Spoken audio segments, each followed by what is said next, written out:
Yes, the Miami Grand Prix. Obviously, everyone taking a lot of inspiration from like Miami Vice and Vice City. Hence, if you hadn't figured out, my closing titles are music I have at the end of the videos as a remix of the Vice City theme. So I hope you enjoyed that little intro that I did based off of Vice City. And yeah, but I had a few people trying to suggest where this alternative Grand Prix could be. I had a few people saying Long Beach and places like that, but no, street circuits in America that reminded them of it. But I did Long Beach last season.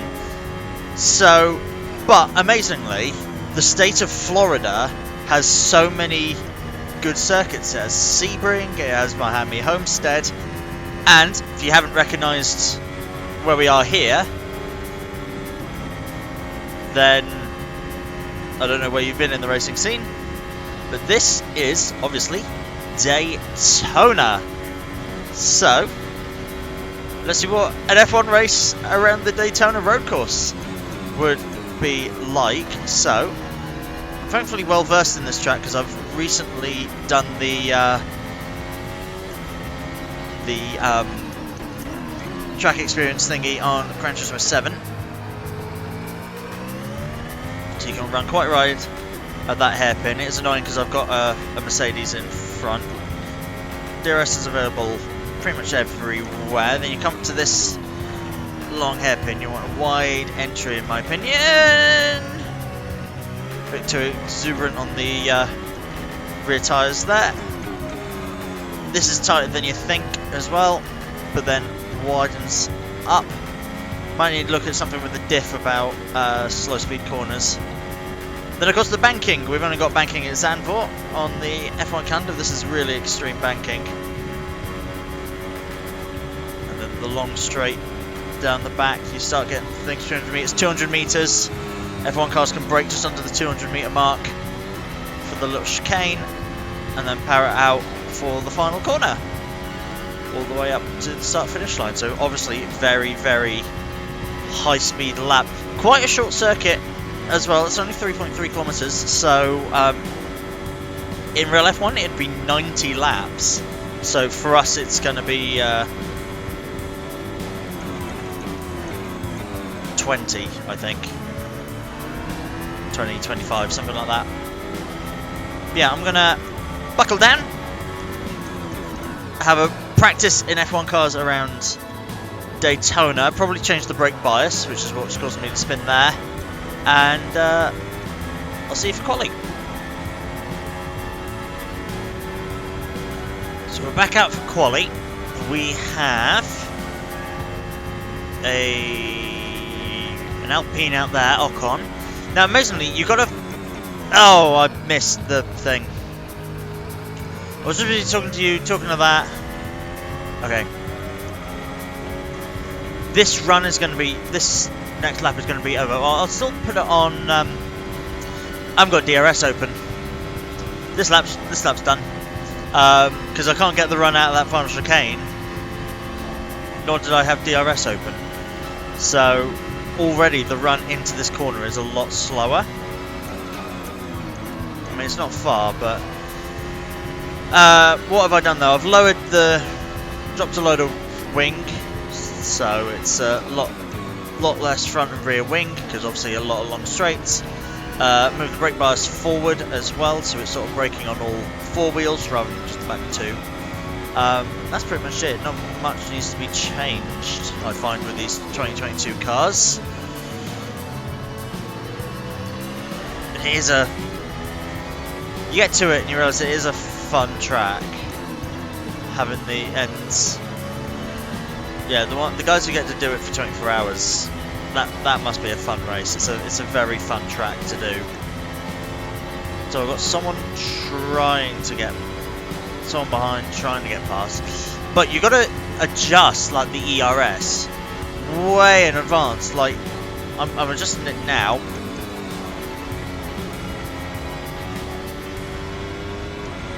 There we go. So that's a much better run now.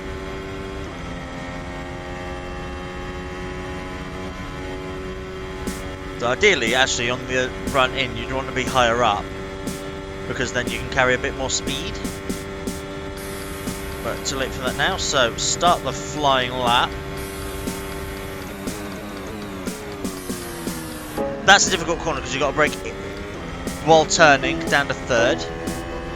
Scoop right and left to avoid the pit exit. Down to second for the hairpin. Turns you around back towards the infield. Little dart to the left. Again, another heavy braking point while turning. That's the real tricky bit with this track, is there's a lot of turning braking zones. That one's a straight braking zone into that hairpin, which you can try and run as wide as you can coming out of it, because you've got plenty of space because you come onto the NASCAR banking.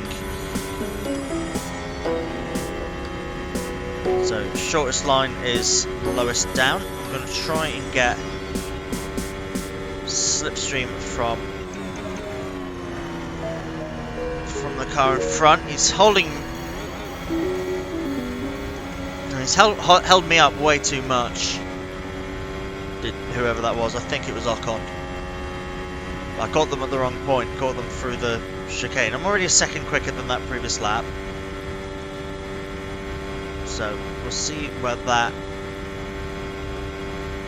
puts us. Currently P4. So I think definitely an advantage to have is to follow someone and not catch them in the chicane. So at least the game's figured out not to start us on the banking, which is good. Oh, and we're side by side as well. Okay, so yes, us and Charles Leclerc, as is per the norm currently in Formula 1. Then we've got Mick Schumacher directly behind us, alongside Carlos Sainz. Behind him is Kevin Magnussen, so the Haas are doing extremely well. The Haas are the only ones that are not the Assetto Corsa mods, race sim development ones. Because that and the Williams. Don't know where the Williams are. Sergio Perez is 6th ahead of the British doubleheader of Lando Norris and Lewis Hamilton. Daniel Ricciardo in the second McLaren is ahead of Valtteri Bottas, who's ahead of George Russell. This feels very similar to the real Grand Prix. Guan Yu Zhou ahead of Alex Albon, ahead of Pierre Gasly, Nicholas Latifi, Esteban Ocon and Fernando Alonso are 16th and 17th. You have Yuki Tsunoda 18th, and the two Aston Martins of Vettel and Stroll at the back. I'm stressed. I am on the soft tyre. I get to choose my tyres. I want mediums. Everyone else is on mediums. Yeah, they say C4. That is fine. Okie dokie. So start line's back here because no rolling start. So lights out and we go. Away we go for the Alternative Miami Grand Prix at Daytona. So lap 1 officially starts here. It's 23 laps. Whoa. I had to go deep to try and defend from the other Ferrari.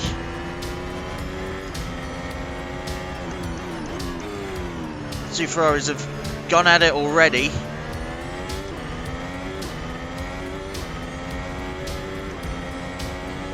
I haven't got ERS set or anything, so that might be why they're pulling away.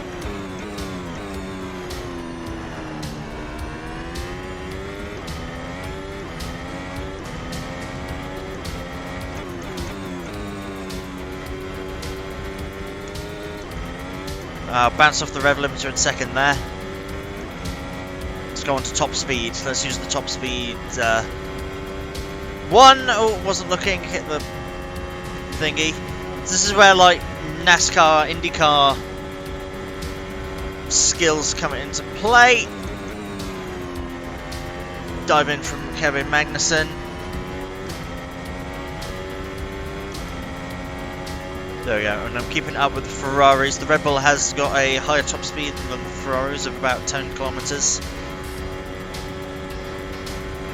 But yeah, we lost 2 places from the start, which is not good.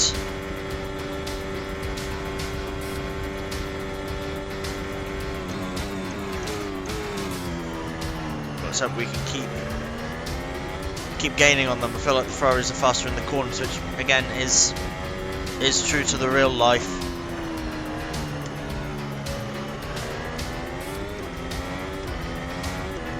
The horse is agile, but the bull is fast. That's a terrible analogy, that's the word. I also have a Haas all over my gearbox. I don't do well on that long hairpin. Ah! That's not a place you want to spin up the tyres. That was not a good place. Okay, I'm gonna get in the sparks of Kevin Magnussen. I'm gonna get in his sparks. I'm gonna try and pass him into the chicane down here. Still a bit too wide. He got a better run.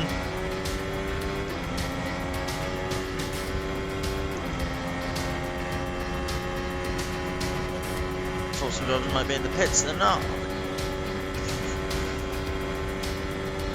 Already it's turning into quite a good race. I'm not falling too far off of the Ferraris. I mean, they are pulling away, but I'd like to hope I can keep up. And then I've also got to... So I've got to think about attacking, but I've also got to think about defending as well from a very, very fiery Kevin Magnussen.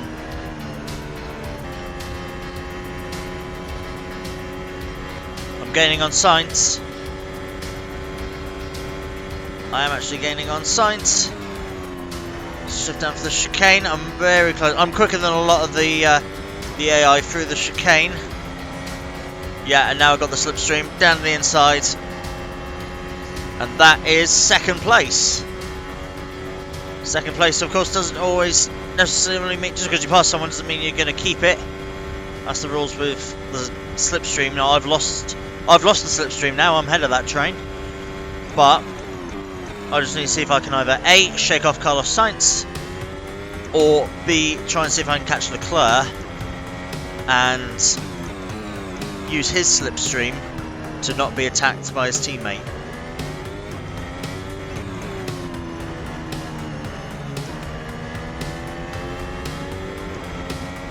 Here we go, I got a good run out of Charles Leclerc out of that chicane. Can I get him before the start finish line? We're still a decent chunk of the race to go. I'm going to dive down the inside. We're going to take the inside. Thank you very much, Charles. Whoa! Don't touch the apron. That is a big no-no. Right, now try and run away from him. That Ferrari is better than me through this twisty section, so that's where my issue is going to be. He's going to be on me through the banking over there. But also, he might actually have his hands full because Kevin Magnussen has caught up. In fact, Kevin Magnussen is side by side with that Ferrari currently behind us.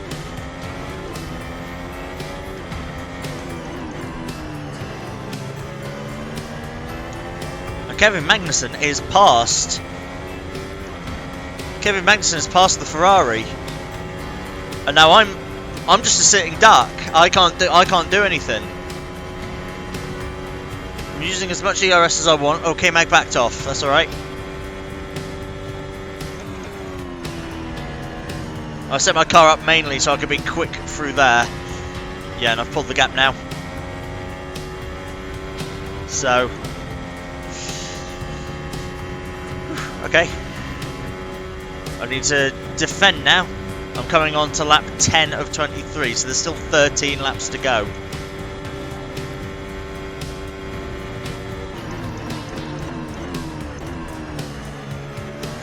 Had a bit of a lock up there. I've got K-Mag still all over the back end of me, and I've got a slow Aston Martin.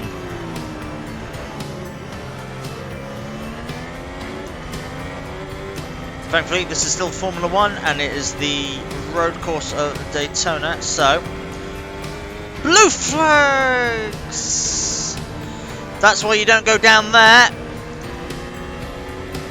And whoever that was, Stroll, of course it was Stroll not looking in his mirrors.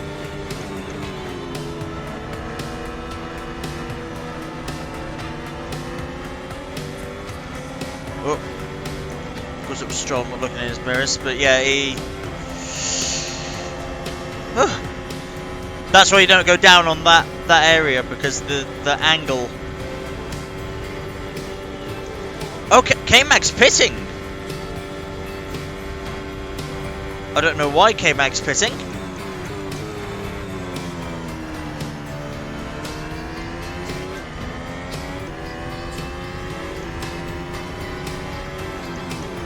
I mean, tyre wear is on, damage is off. I don't know if it affects the AI. But yeah, K-Mag is pit. I can still see the Ferrari behind me, so I'm not going to pit. I mean, I can see lapped cars up front as well, but if you can see in that mirror, there is a Ferrari.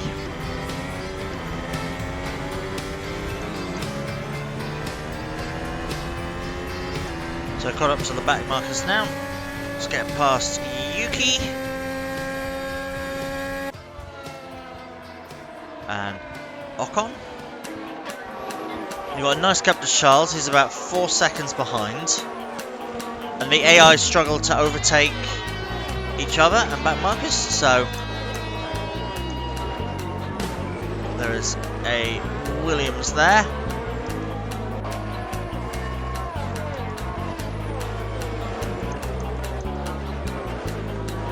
Yeah, it's blue flags, it should be getting out of my way, but at least I know that Leclerc can't be getting through this traffic either.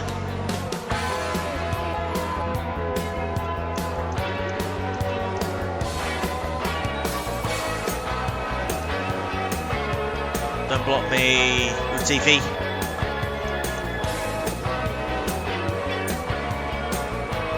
We've got Jogo on you. And then Russell. Having a typically horrible race for Mercedes. Jogo on you, looking for a move. Whoa! I tagged George there. That was not good. Right, let's get past Gasly, nice and easily.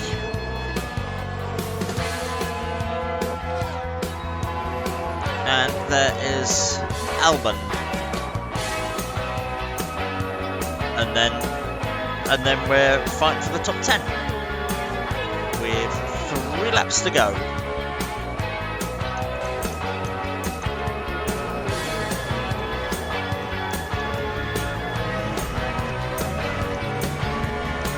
Whoops, but I didn't lose any places.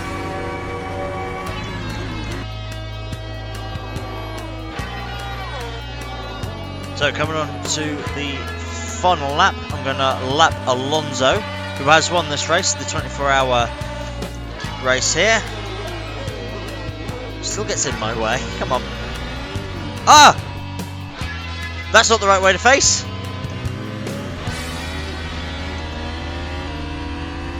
And that would be a completely broken nose and lost front wing. Let's see if I can cover this. It is 8 seconds to Leclerc, so I should be all right.